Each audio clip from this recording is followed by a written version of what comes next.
السلام علیکم ورحمۃ اللہ وبرکاتہ۔ امید ہے آپ سب حضرات خیریت سے ہوں گے۔ آج ہمارا 7واں سبق ہے۔ یہاں سے مرکبات شروع ہو رہے ہیں، یعنی دو یا دو سے زیادہ الفاظ کے بارے میں بتانا شروع کریں گے آگے۔ یہاں سے دو الفاظ کے بارے میں بتایا گیا ہے، اس سے پہلے مفردات تھے، الگ الگ حرف بیان کیے گئے تھے۔ اب یہاں سے مرکب کر رہے ہیں، الفاظ کو ملا کر پڑھنا سکھا رہے ہیں کہ ملنے کے بعد کیسے پڑھائے جائیں گے۔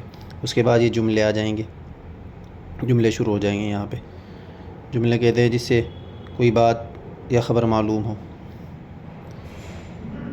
اب یہاں سے پڑھتے ہیں ہم 7ویں سبق سے۔ بسم اللہ الرحمن الرحیم۔ نل، حل، اب، دب، رب، سب، کب، جب۔ یہ حل ہے، حل نیچے آتا ہے نا، یہ ہا کا ہوتا ہے۔ مت، ست، بٹ، ہٹ، ڈر، در، پر۔ سر، کر، مر، ہر۔ یہ ہا ہے، ہا کا ہے یہ۔ جڑ، یہ اڑ ہے۔ سڑ، لڑ، گز، بج، بچ۔ رس، دس، بس، کس، لس، خس، ہم، جم۔ کم، گم، جل، چل، چے ہے نا یہ۔ کل، مل، بن، تن، من۔ دف، تک، شک، بک، رگ، لگ۔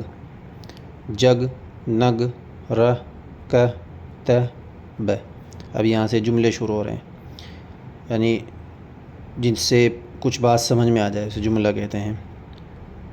اب چل، مت لڑ، مت ہٹ، بس کر، مت ڈر، سچ کہہ، تہ کر۔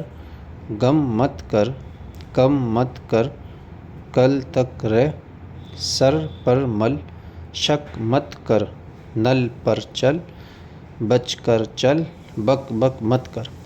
تو آپ ہمارے ساتھ بنے رہیے اور اردو سیکھنے کا سلسلہ جاری رکھیے، انشاءاللہ آپ کو بہت فائدہ ہوگا اور بہت جلدی آپ سے اردو پڑھنی آ جائے گی انشاءاللہ تعالی۔ ہماری ویڈیو کو لائک کیجیے اور اس کو شیئر بھی کیجیے، چینل کو سبسکرائب کیجیے۔ اللہ تعالیٰ آپ کو جزائے خیر دے، دین کے سکھانے میں ہماری مدد کیجیے۔ السلام علیکم ورحمۃ اللہ وبرکاتہ۔